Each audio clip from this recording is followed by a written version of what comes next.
Selamat pagi, teman-teman. Di sini kami dari kelompok 3 akan mempresentasikan tentang lembaga keuangan lainnya, yaitu penggadaian dan sewa guna usaha atau leasing. Yang pertama, perkenalkan anggota kelompok kami ada Rusli, yang kedua ada Dominikus Chandra, yang ketiga ada Daniel Satria Mahardika, yang keempat ada Reinhard Yordan, yang kelima ada Teresia Yasintasun, yang keenam ada Yurike Gracia Amir, yang ketujuh ada Komang Arista, dan yang terakhir ada saya, Afrika Banuet. Selanjutnya,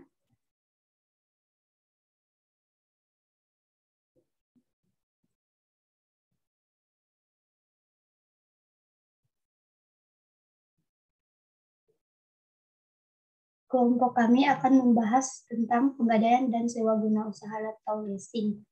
Di penggadaian, kelompok kami akan membahas tentang pengertian dari penggadaian, sejarah penggadaian, kegiatan dan keuntungan usaha penggadaian, besarnya jumlah pinjaman dan barang pinjaman, dan yang terakhir ada proses pinjaman atas dasar hukum gadai.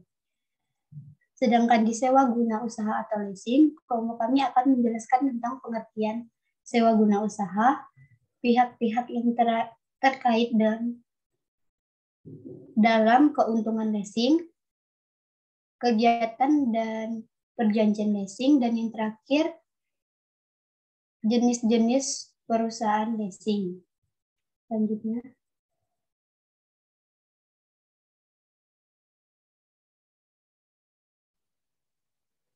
Penggadaian menurut Kitab Undang-Undang Hukum Perdata Pasal 1150, gadai adalah hak yang diperoleh seseorang yang mempunyai piutang atas suatu barang bergerak. Barang bergerak tersebut diserahkan kepada orang yang berpiutang oleh seorang yang mempunyai utang atau oleh seorang lain atas nama orang yang mempunyai utang. Seorang yang berutang tersebut memberikan kekuasaan kepada orang berpiutang untuk menggunakan barang bergerak yang telah diserahkan untuk melunasi utang apabila pihak yang berutang tidak dapat memenuhi kewajibannya pada saat jatuh tempo.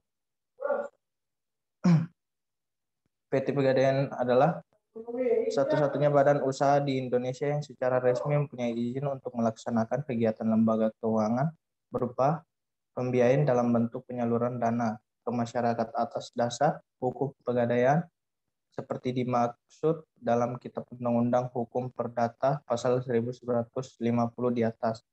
Penggadaian adalah lembaga keuangan bukan bank yang secara resmi mempunyai izin untuk melaksanakan kegiatan operasionalnya berupa pembiayaan kredit kepada masyarakat dalam bentuk penyaluran dana dengan jumlah yang relatif kecuali kecil maupun jumlah yang besar atas dasar gadai juga sebagai jasa titipan, jasa taksiran.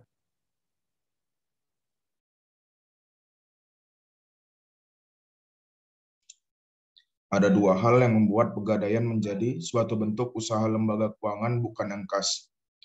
Yang pertama, transaksi pembiayaan yang diberikan oleh pegadaian mirip dengan pinjaman melalui kredit bank, namun diatur secara terpisah atas dasar hukum gadai dan bukan dengan peraturan mengenai pinjam-meminjam biasa.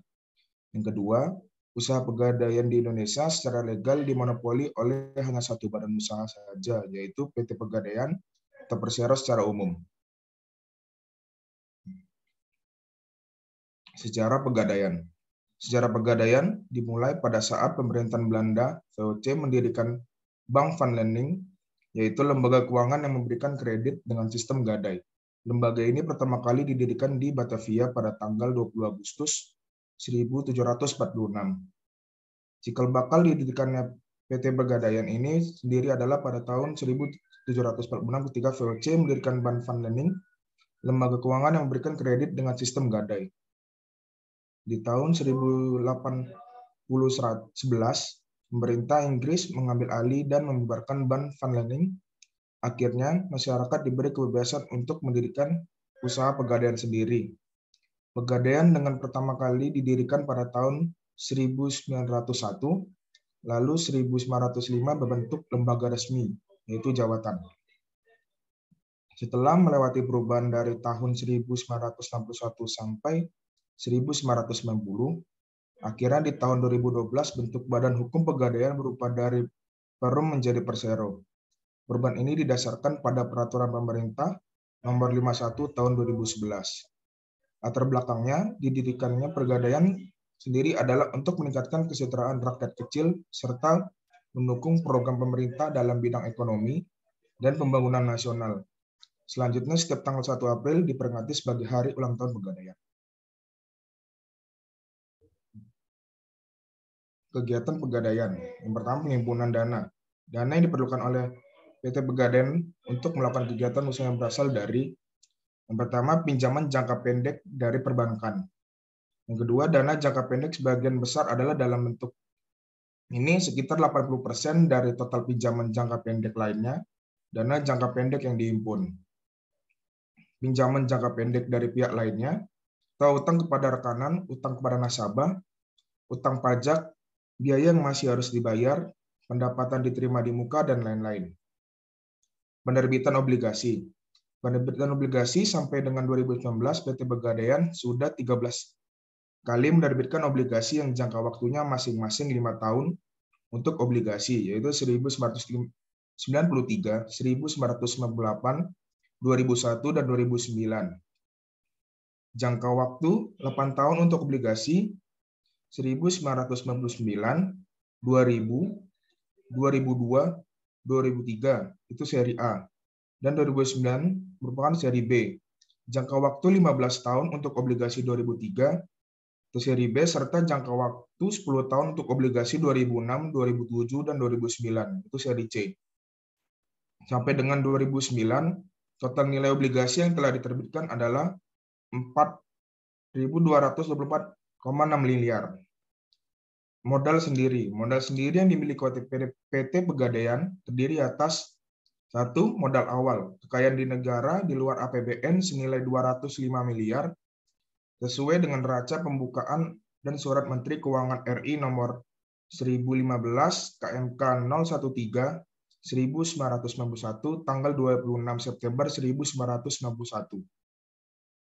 Yang kedua, penyertaan pemerintah senilai 46.252.000 melalui SK Menteri Keuangan RI SKMK RI nomor 0360 KM 342 SKOP 0391 tanggal 30 Maret 1991 senilai 20 juta.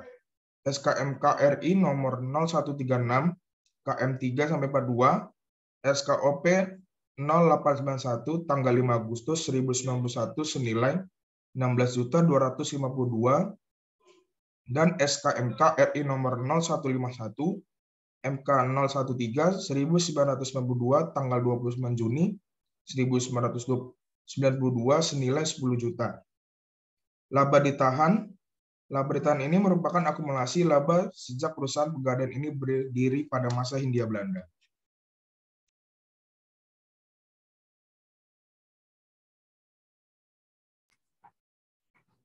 Selanjutnya ada tentang penggunaan dana. Dana yang telah berhasil dihimpun kemudian digunakan untuk mendanai kegiatan usaha PT Pegadaian. Dana tersebut antara lain digunakan untuk hal-hal berikut. Yang pertama ada uang kas dan dana sekut lain.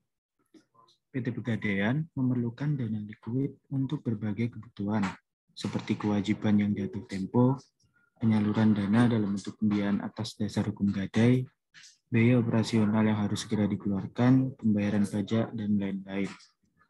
Yang kedua, ada pembelian dan pengadaan berbagai bentuk aset tetap dan inventaris aset tetap berupa tanah dan bangunan, serta inventaris ini tidak secara langsung dapat menghasilkan penerimaan bagi PT Pegadaian.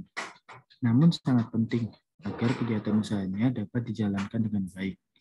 Aset tetap dan peralatan ini antara lain adalah berupa tanah, kantor atau bangunan, komputer, kendaraan, mebel, berangkas, dan lain-lain. Lalu yang ketiga ada pendanaan kegiatan operasional. Kegiatan operasional PT Pegadaian memerlukan dana yang tidak kecil.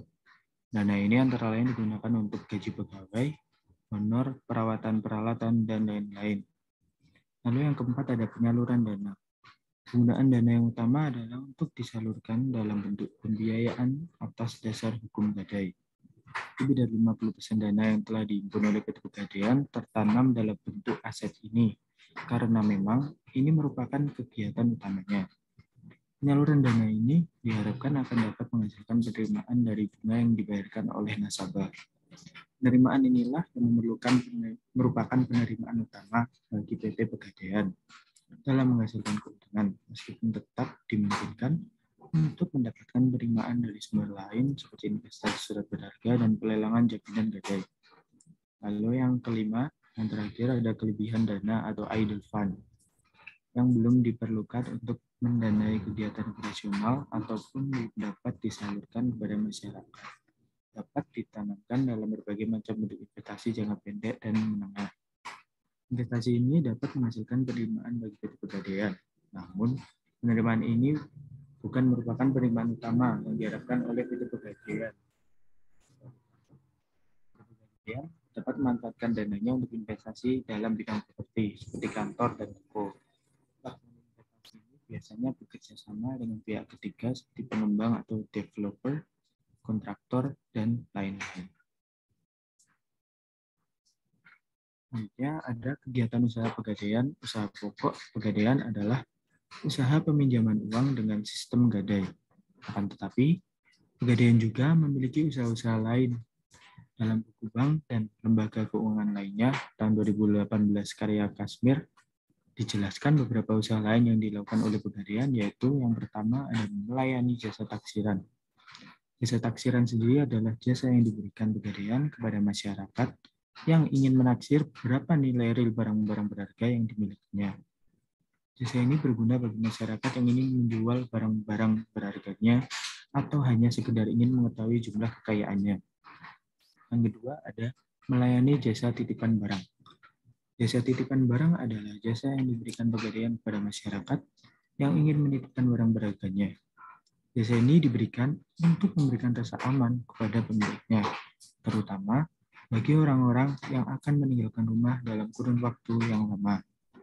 Lalu yang ketiga, ada memberikan kredit. Kredit diberikan terutama bagi karyawan yang memiliki penghasilan tetap. Pembayaran pinjaman dilakukan dengan memotong gaji pinjaman secara bulanan. Lalu yang terakhir, yang keempat, ikut serta dalam usaha tertentu bekerja sama dengan pihak ketiga. Misalnya, dalam hal pembangunan perkantoran atau pembangunan lainnya dengan sistem build, operate, and transfer atau BOT.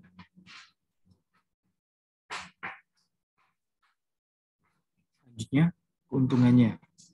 Yang pertama, waktu yang relatif singkat untuk memperoleh pinjaman uang, yaitu pada hari itu juga. Hal ini disebabkan karena prosedurnya yang tidak berbelit-belit. Lalu yang kedua ada persyaratan yang sangat sederhana, sehingga itu memudahkan konsumen untuk memenuhinya. Lalu yang ketiga, pihak Pegadaian tidak mempermasalahkan uang tersebut digunakan untuk apa. Jadi, sesuai dengan kehendak nasabahnya atau customer-nya. Lalu yang keempat, barang kesayangan aman digadai, tidak akan hilang, dan kepemilikan barangnya itu aman, tidak akan berpindah tangan. Lalu yang terakhir, yang kelima, bisa diperpanjang atau dicicil sesuai kemampuan.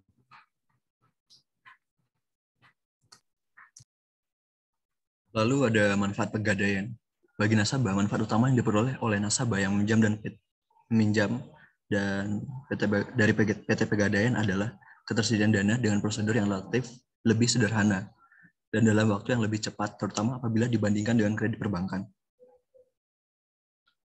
Di samping itu, mengingat jasa yang ditawarkan oleh PT Pegadaian tidak punya Pegadaian, maka nasabah juga dapat memperoleh manfaat antara lain sebagai berikut.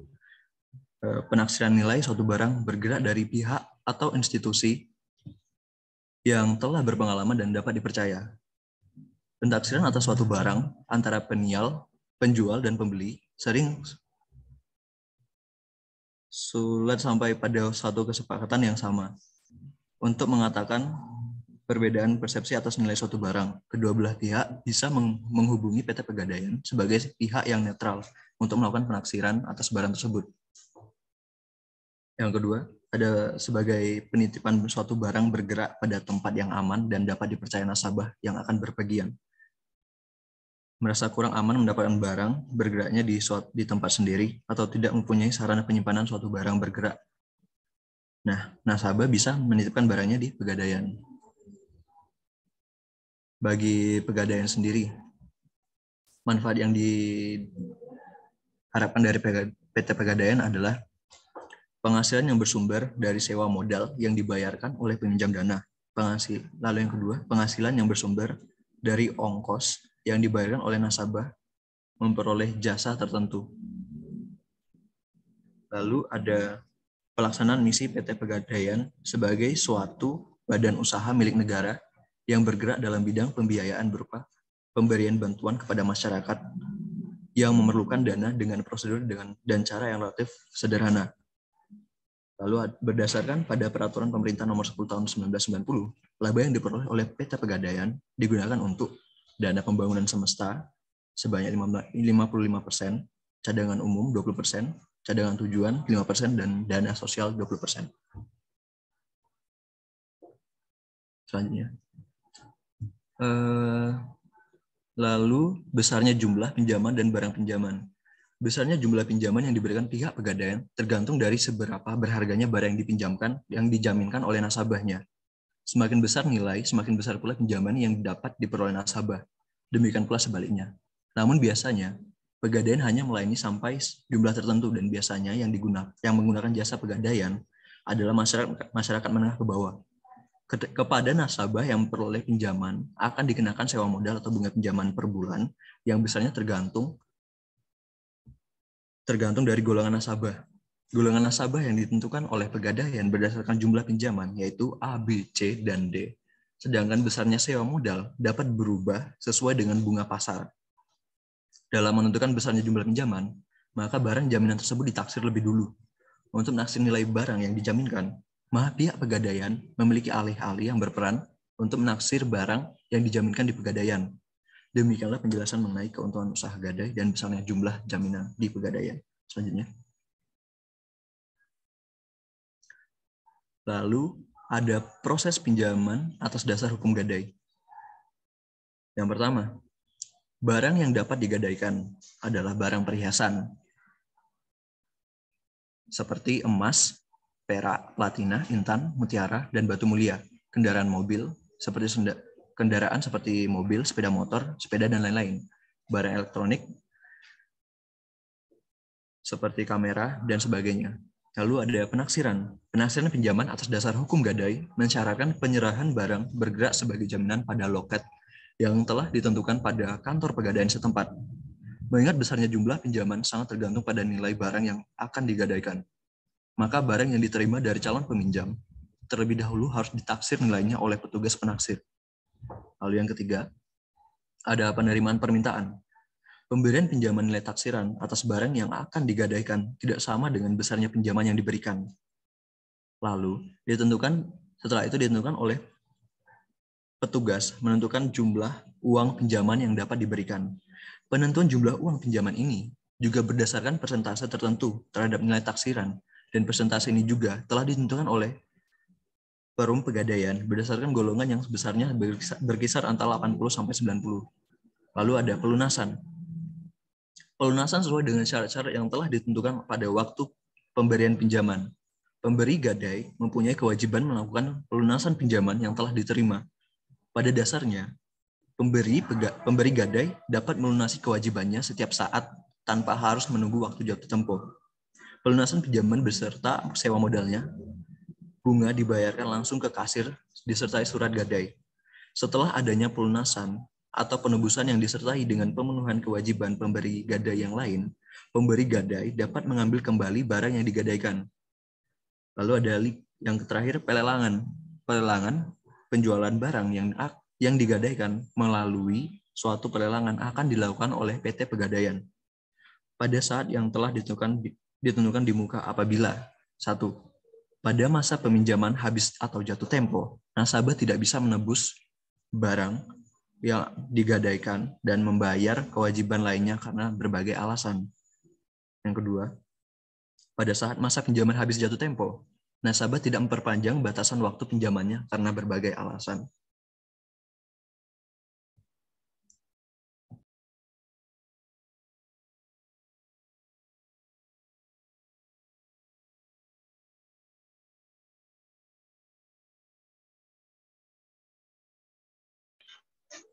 Yang berikutnya adalah pengertian sewa usaha guna usaha atau leasing. Yang pertama, Financial Accounting Standard Board atau FASB 13.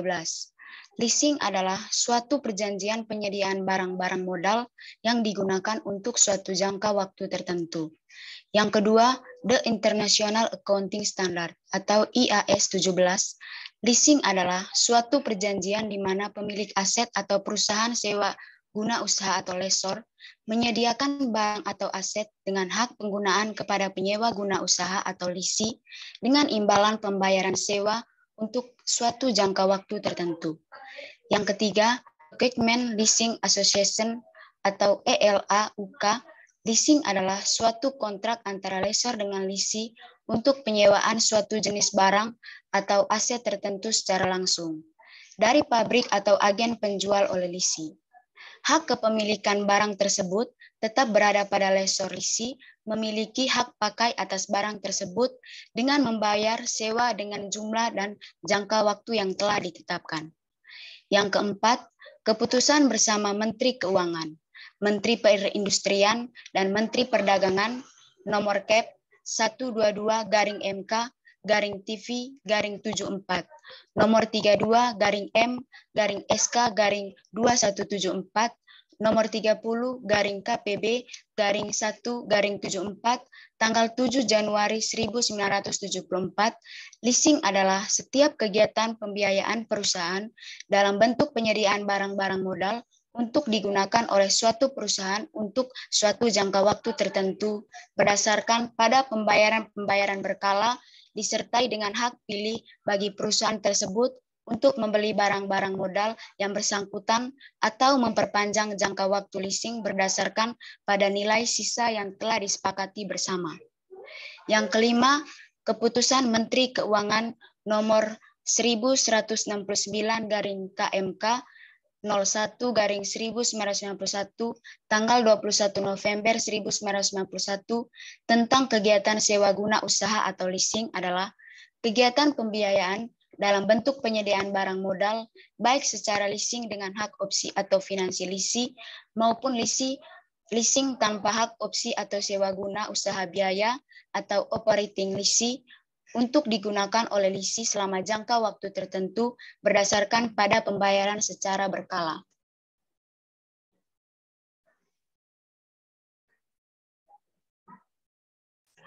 Berikutnya adalah pihak yang terlibat dalam leasing.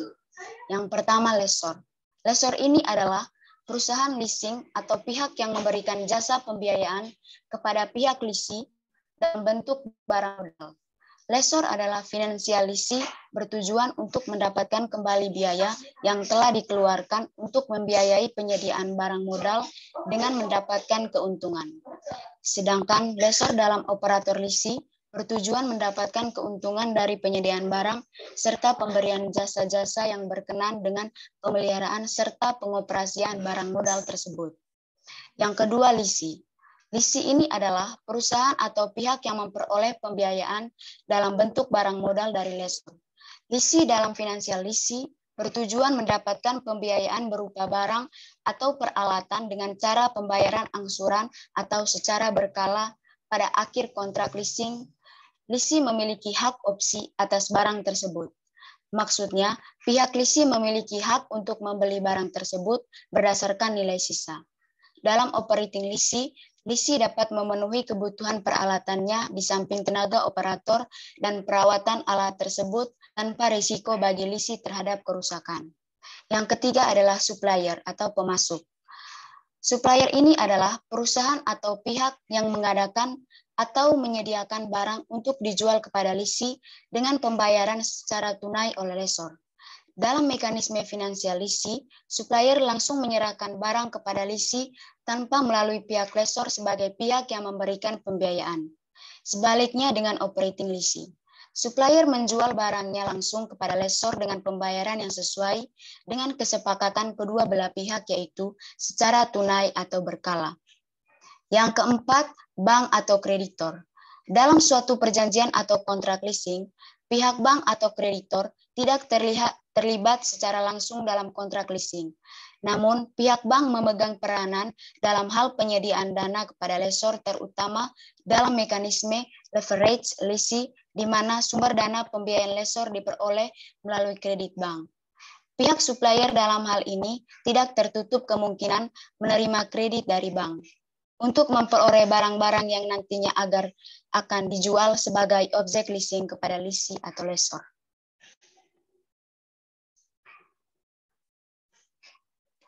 Yang berikutnya adalah keuntungan leasing.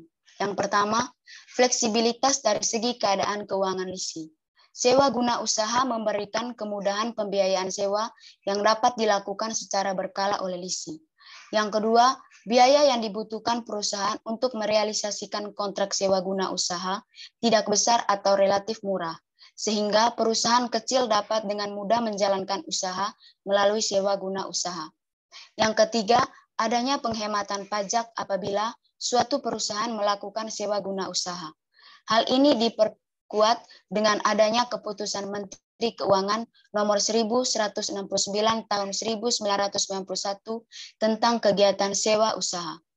Penghematan pajak tentunya akan sangat membantu perusahaan-perusahaan untuk semakin berkembang karena pengeluaran dalam bentuk pajak berkurang.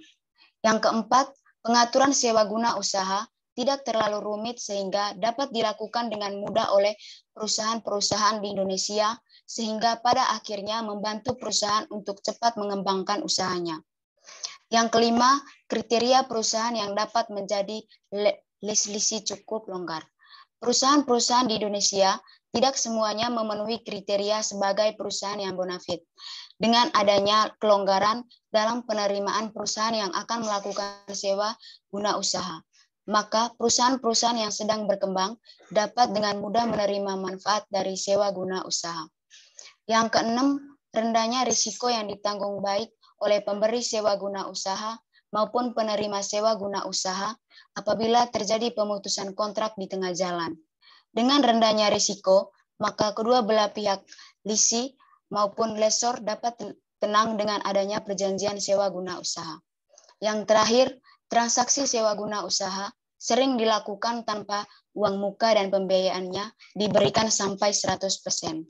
Hal ini tentunya akan sangat membantu arus kas bagi perusahaan baru berdiri sendiri.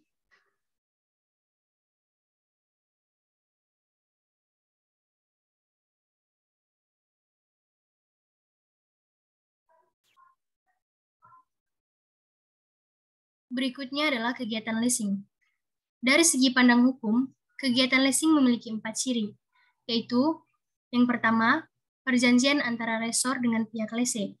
Yang kedua, berdasarkan pada perjanjian leasing, lessor mengalihkan hak penggunaan barang kepada pihak lessee. Yang ketiga, lessee membayar kepada lessor uang sewa atas penggunaan barang atau aset. Dan yang keempat, lessee mengembalikan barang atau aset tersebut kepada lessor pada akhir periode yang ditetapkan lebih dahulu dan jangka waktu kurang dari umur ekonomi barang tersebut.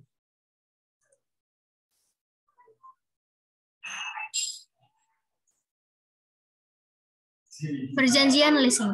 Perjanjian leasing adalah perjanjian untuk setiap kegiatan pembiayaan perusahaan dalam bentuk barang modal untuk digunakan suatu perusahaan untuk jangka waktu tertentu berdasarkan pembayaran secara berkala yang disertai hak pilih untuk membeli barang modal yang bersangkutan atau memperpanjang jangka waktu leasing berdasarkan nilai sisa yang dipakai bersama.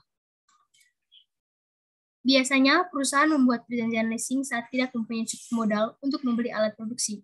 Akhirnya, perusahaan memakai alat produksi milik perusahaan leasing dengan imbalan bunga dan dituangkan dalam perjanjian leasing.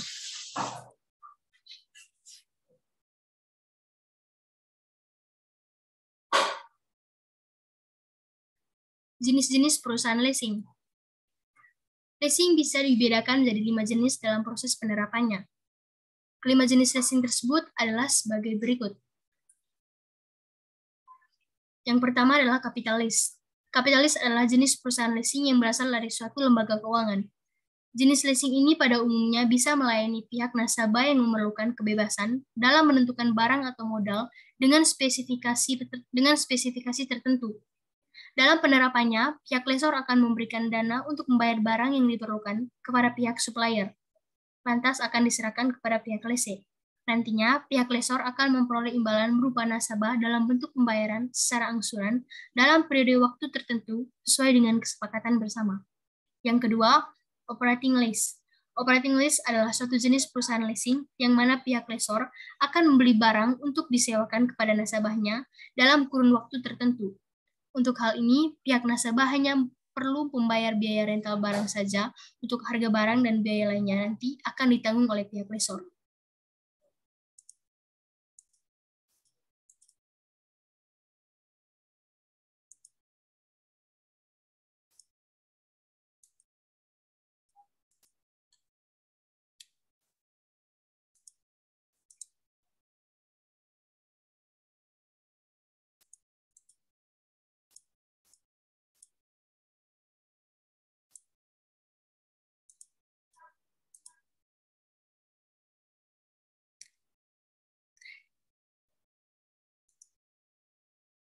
Yang ketiga, sales type list. Sales type list adalah list penjualan merupakan jenis leasing yang biasanya dikerjakan oleh perusahaan industri yang melakukan penjualan list barang dari hasil produknya. Terdapat dua jenis pendapatan yang dapat diakui, yaitu pendapatan dari hasil jual barang dan pendapatan dari bunga pembelanjaan selama kurun waktu list. Leverage list. Leverage list merupakan jenis perusahaan leasing yang melibatkan pihak ketiga. Artinya, pihak lesor tidak membayar objek leasing sebanyak 100%, tapi hanya sekitar 20% hingga 40% saja. Sisanya nanti akan ditanggung oleh pihak ketiga. Dan yang keempat, cross-border lease. Cross-border lease adalah jenis perusahaan leasing yang dikerjakan antar negara. Artinya, pihak lesor dan lease tidak ada di dalam satu negara yang sama, namun berada di dua negara yang beda. Biasanya jenis leasing ini hanya melakukan leasing pada barang yang memiliki nominal sangat besar, seperti produk pesawat terbang, Airbus, atau Boeing.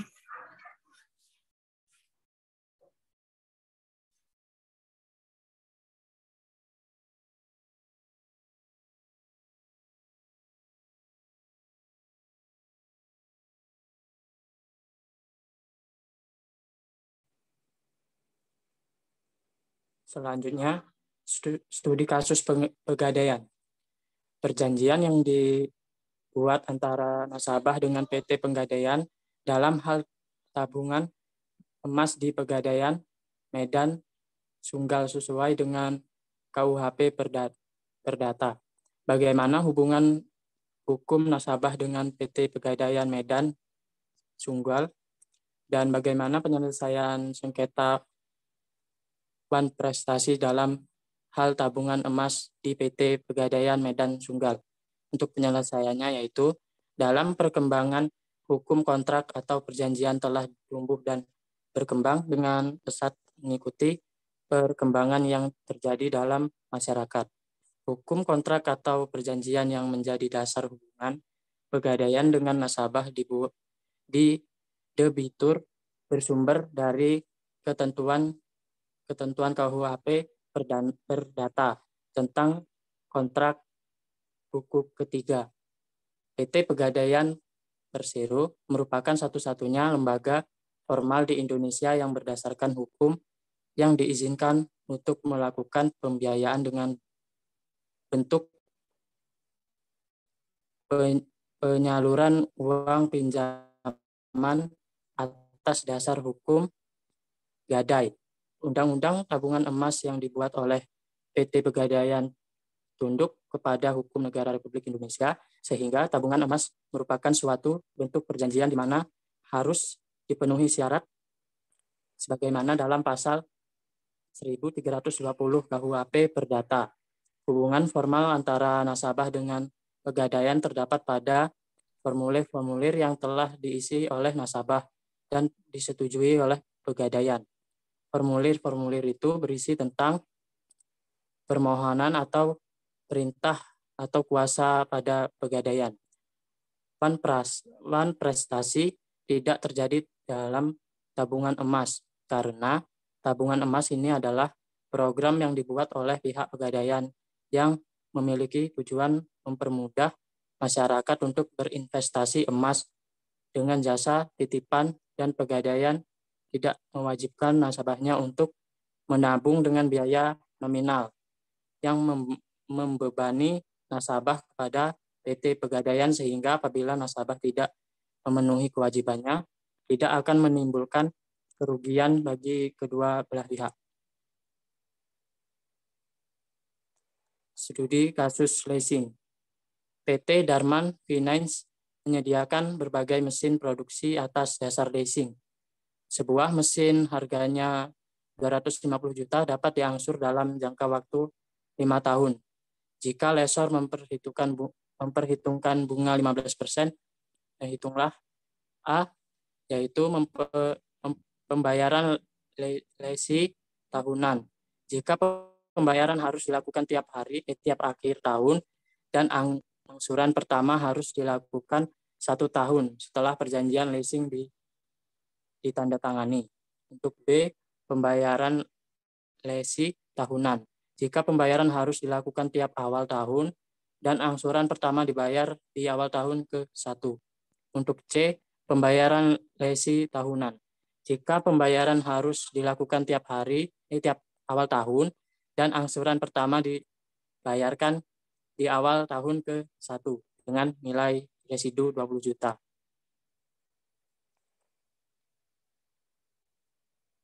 Untuk penyelesaiannya yaitu untuk rumusnya dengan menggunakan tabel jika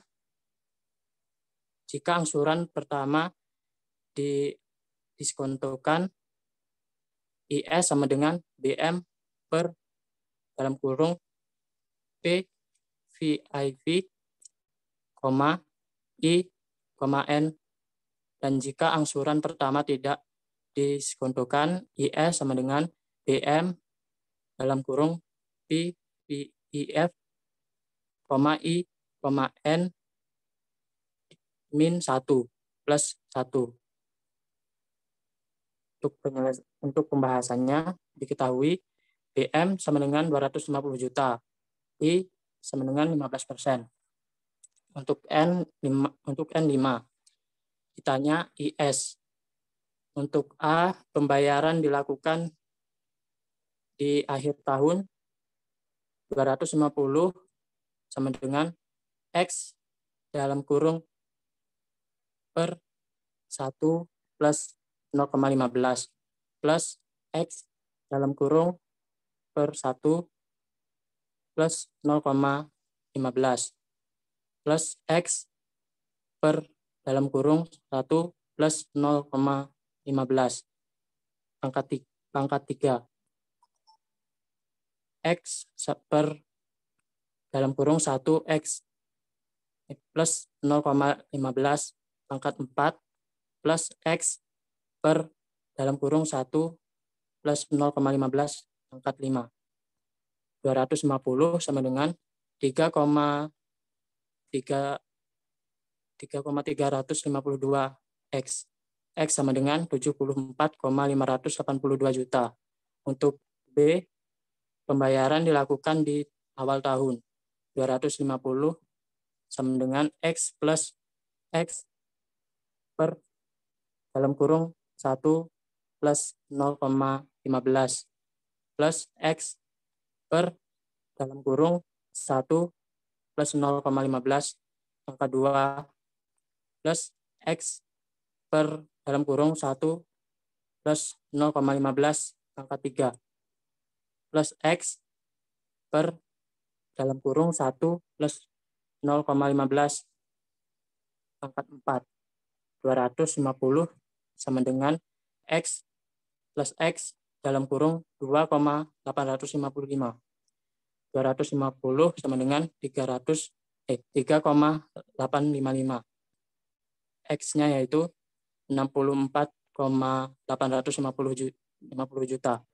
Untuk C, pembayaran dilakukan di awal tahun dengan residu 20 juta. Harga beli aktiva 250 juta.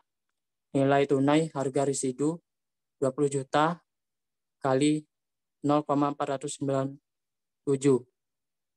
yaitu 9.940.000. Laba sebelum pajak yaitu 240 juta 60.000.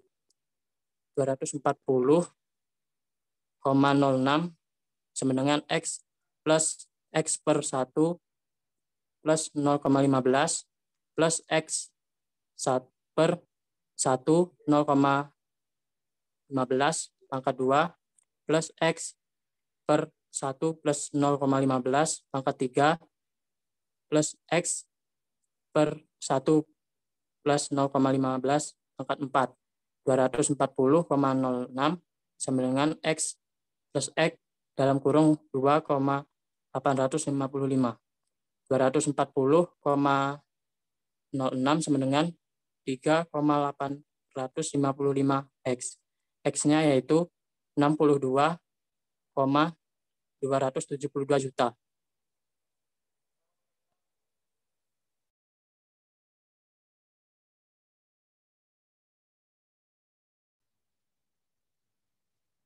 Kesimpulan, pengadaian dan leasing merupakan lembaga keuangan lainnya yang bergerak dalam usaha yang sama-sama meminjamkan sejumlah uang dengan syarat mengadaikan suatu barang atau dokumen dengan adanya pemberian batas pembayaran, serta dengan bunga. Namun pengadaian melayani segala bentuk dan jenis barang gadai, seperti emas, BPKB, dan surat berharga lainnya. Berbeda halnya dengan perusahaan pembiayaan leasing, yang hanya berfokus melayani pembiayaan dengan jaminan BPKB kendaraan sebagai anggunannya.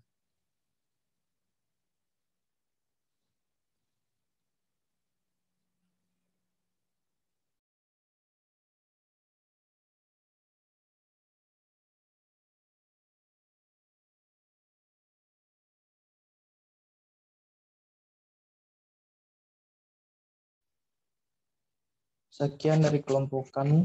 Terima kasih.